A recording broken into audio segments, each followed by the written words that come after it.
All right, good morning, everyone. Thanks for having me. So today I just want to talk a bit about sustainable agriculture. It's a nice ambiguous term that is used in a multitude of ways for various things. So what is it? What does it mean? Why do we need to change agriculture as it currently stands? So this is a diagram from a team out of the Stockholm Resilience Centre. It's essentially, it's the Planetary Boundaries concept. I'm sure many of you have heard of it. So it essentially is a communication tool to show what we need to be doing with how we're managing landscapes and the earth in general to create a livable planet. So ideally we want to be within this green space in the middle. These are all biophysical, ecological factors that sustain life on Earth. So to continue sustaining life on Earth, we want to remain within that green space. So based on recent analyses, we've already overshot a number of these factors, and the most recent analysis, so that Campbell paper that I've got there, actually has looked at the drivers of why this is happening, and intensive agriculture is the key driver for these particular red wedges that are not very good for us. So we need to change how we're approaching agriculture.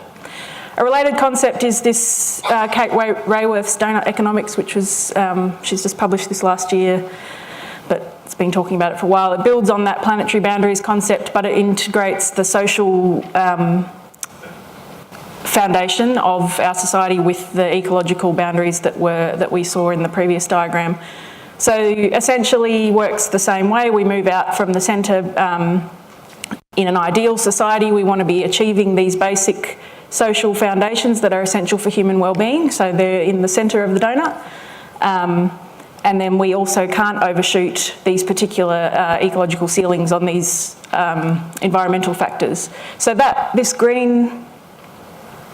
green bit is the safe and just space for humanity. So that's where we want to be, within that green bit. If we're inside the hole, we're shortfall, and if we overshoot those boundaries, that's not great either. So this team from Leeds University has used this concept to analyse the footprints of countries around the world. You can go and I recommend going to the website there and checking this out. So this graph is interactive and you can actually see which country is where.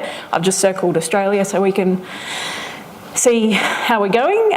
So ideally we want to be, everyone should be up here in this top left corner where we're achieving all the social thresholds and not transgressing many or at all the biophysical boundary. So this country's the closest, that's Vietnam.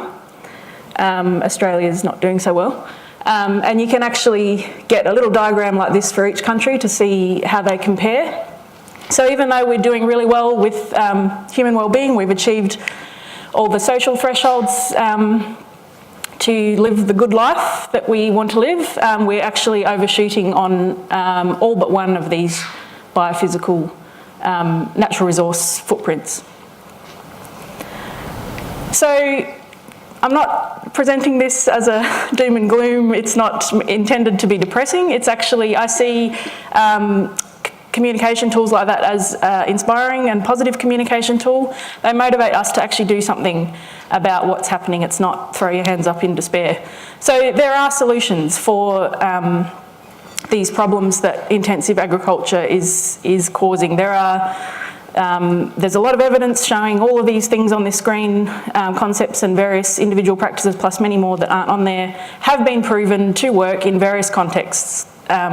The important thing is that not everything works everywhere, and this is why sustainable agriculture is such a complex, nuanced term. So the key point to remember with sustainable agriculture is it's about quality, not quantity. So there's a myth about increasing yields. We hear it a lot in the media, but not just the media. We hear it from scientists and business and farmers and all sorts of sectors in society, this statement, we need to grow more food, we need to produce more food. That's actually not true. Recent analyses show that globally we are producing plenty of food, and we all, I'm sure everyone watched this wonderful show last year on ABC, The War on Waste. In the news recently has been about the grain glut in North America. There's so much grain being produced it can't be sold, affecting farmers' livelihoods, etc. So we don't need to increase yields, we don't need to grow more food, we need to improve the quality of that food, how it's grown, not just nutritionally, but also in terms of the environmental impact that it's having through production, and also access and distribution of food. So to do this, we actually need to approach the food system as an entire system, not as individual parts, which traditionally happens. And the ecosystem services concept and understanding what ecosystem services are and how we can enhance them is essential to achieving these sustainable agriculture goals. Just quick snapshot of what the, I guess, political system is here, which most of us already are aware of. So Australian agriculture is obviously market driven and export oriented. So this does contribute to the idea of producing more yields because it's more profitable. That's the system that we live in. We actually have very few policy support measures for sustainable agricultural practices. And so, I mean, subsidies and incentives aren't always the answer, and I'm not saying that that's what should be happening, but it does then, because there is very little governance and regulation from the Commonwealth level or even the state level, there is this onus on farmers and individuals to really choose to act as a land steward, and it is up to the individual farmer in many cases. And if there are few incentives, there becomes this issue of, well, you know, it is up to them and what capital they have behind them whether they choose to take on this stuff. So this is just from the FAO, their 5 principles of sustainable agriculture. I just like this diagram because it really does illustrate how interconnected the entire system is, from the environment that the food is, the environment that the food's actually grown in, through to the people that actually consume it. Everything is interconnected. And to achieve sustainable agriculture, we need to be achieving all 5 of these. We can't just be focusing on one at the expense of the others. The 5 work together in synergy. So, farms are ecosystems, obviously. We, similar to what Sarah was talking about with urban nature, trying to building buildings to keep nature out. It's a similar thing, we have a similar approach with agriculture. We're always trying to keep nature out of farms. The reality is that a lot of wild animals and plants, etc., can actually contribute benefits in farm environments. So this is just an example from some work we did on wild animal activity in farms. So there's this traditional view that wild animals are either good or bad. We focus on these simplistic labels. Bees are always good, aphids are always bad, birds are annoying and damage crops. The reality is far more complex, and individual species can be a pest in one system or beneficial in another system. You know, the effect that that animal has on the system can depend on how it's managed, etc. And this just illustrates that. So if we're thinking of net outcome as this is the yield that we want, the marketable yield that, she's this touchy little thing. So the marketable yield that the farmer wants to produce, that their livelihood depends on. So this wild animal activity on those farms, so what the diversity and abundance of those animals on the farms, what they're doing, how they interact across the growing season, provides both benefits and costs. So the idea is we want to be optimising the benefits, reducing the costs to produce this ideal outcome. But all of that is, of course, affected by all of these complex factors, and it's this ongoing cycle of building knowledge, adapting to that knowledge, and so on. A couple of quick examples from some work I've done. So these are the Armen landscapes in northwest Victoria, near Mildura. So almond is 100% reliant on insect pollination to produce optimal yields. So at the moment the industry uses rented honeybees, as I'm sure you're all aware. It's a cost of billions of dollars every year to the industry to rent honeybees. Surprisingly, there's actually been no published work on what wild pollinators are actually available to provide free pollination services. So I went out to these landscapes just to see what wild pollinators were there, where they were in the landscape, and if there was potential for to use these for ecosystem services. So this landscape up in the top left that's Calignan Nangelock area, which is just south of Mildura. That's the Murray River, obviously. And this landscape is further around towards Robinvale, so that's Hattah Colquhoun National Park in there.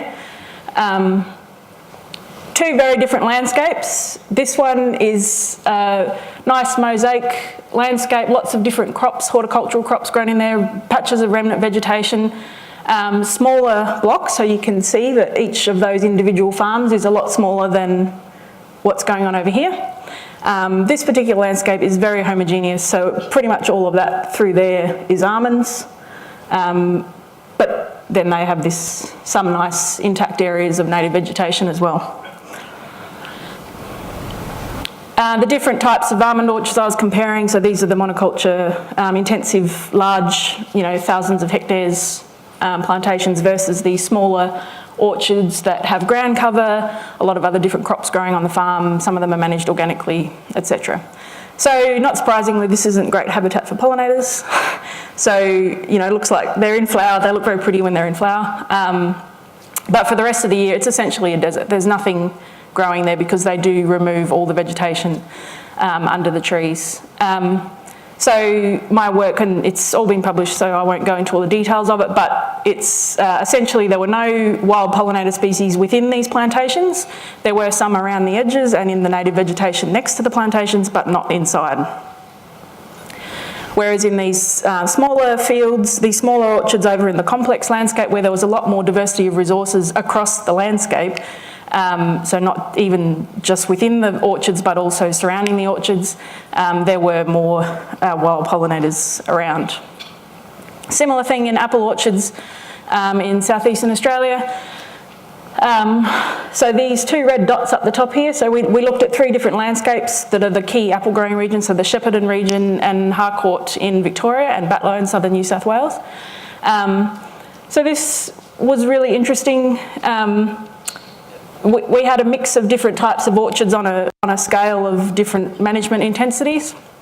So these two red dots are both in Shepparton, and you can see they both have significantly higher numbers of pest insects versus beneficial insects, so pollinators and natural enemies, versus compared to these other orchards that are further down the bottom of the graph.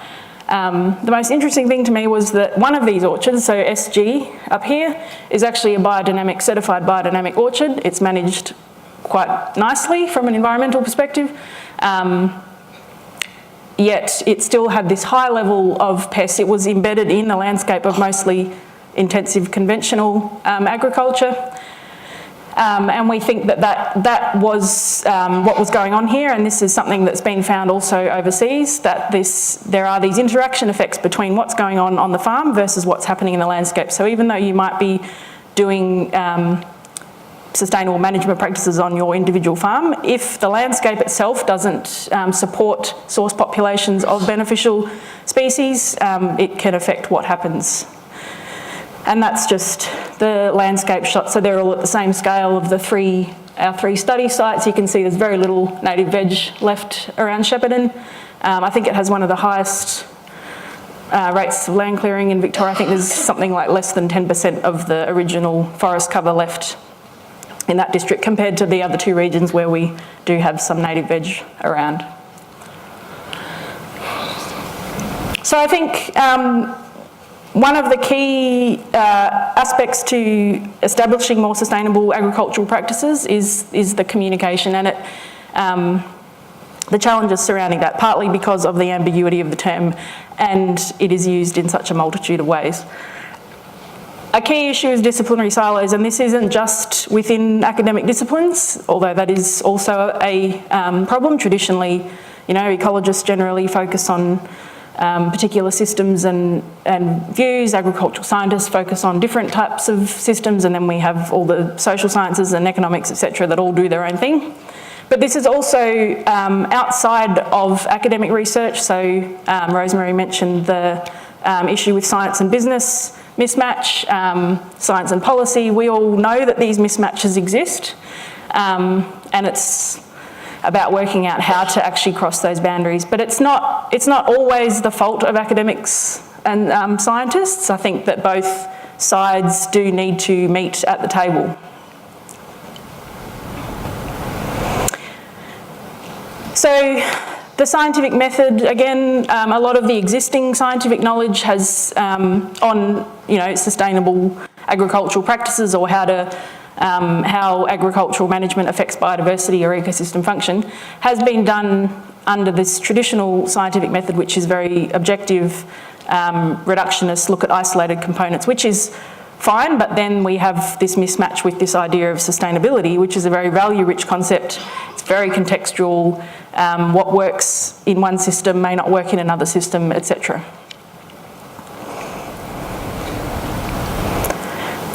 Again, we have very limited relevant research here in Australia, so we know a lot about what works on farms as regards environmental sustainability, but a lot of that research has been done overseas. We're very far behind on that front. In particular, we have very limited understanding of the ecology underlying ecosystem services, so a lot of the ecosystem services research in Australia has been more economic accounting based or focused on biophysical processes like water, resource use, soil, vegetation management, etc. We don't know much about how ecological interactions between wild animals and vegetation impact production, and how we can manage landscapes to optimise the benefits, like I was saying before.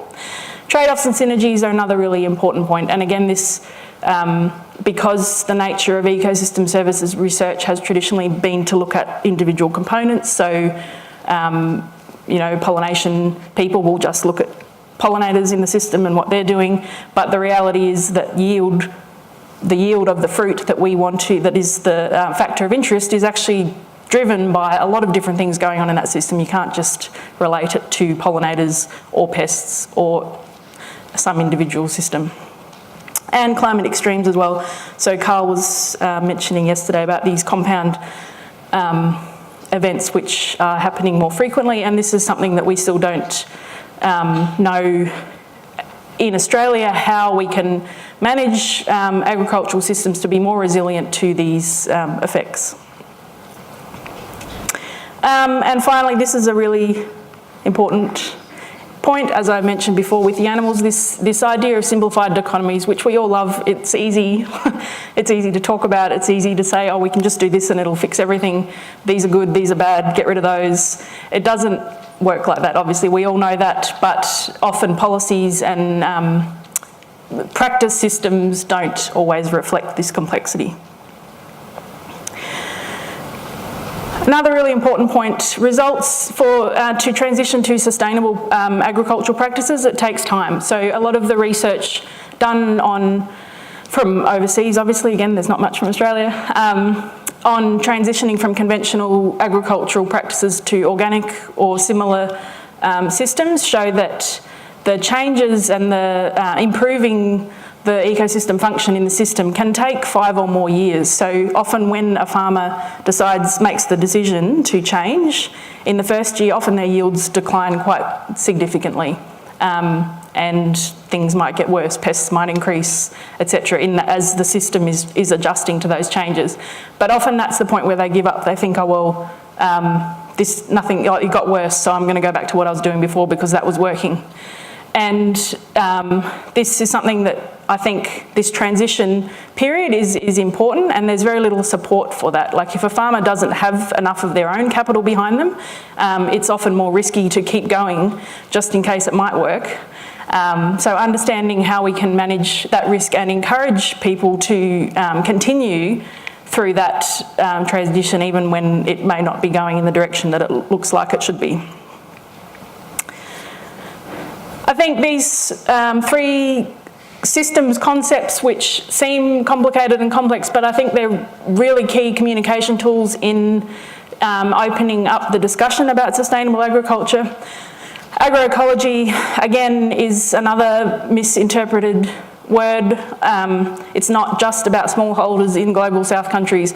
There's this attitude that I have come across a bit here in Australia, that it's not relevant here because we're a westernised developed country. We don't need to talk about agroecology. That's for traditional farming landscapes in other countries.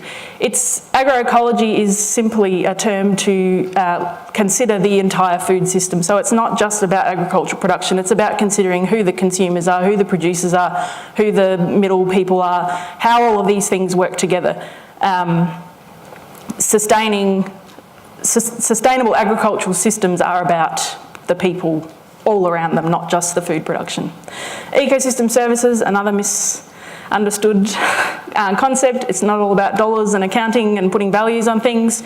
The vast bulk of the research to date has been focused on that economic accounting side of ecosystem services, which is really important, and it helps us to come up with ideas and policies about how to manage things. But we also really need to understand the ecology underlying those services. Ecosystem services is about the ecology of a system. So if we don't know who's interacting with who and what those outcomes are, we can't then know what the services are going to be and how we can manage them. And the final one is this idea of multifunctional landscapes, which again places people, nature and production together within a single system. And I think that is the key to sustainability. Instead of moving nature and people out of systems, we need to be integrating them and working out how to, sometimes with compromises, it's not going to be perfect for everything, but there does need to be that integration. And I'll just finish on this quote. There's a lot of, again, definitions for multifunctional landscapes, like with everything, but I really like this particular one, which really illustrates that idea of this landscape being an ecological fabric that we are all part of. Thank you.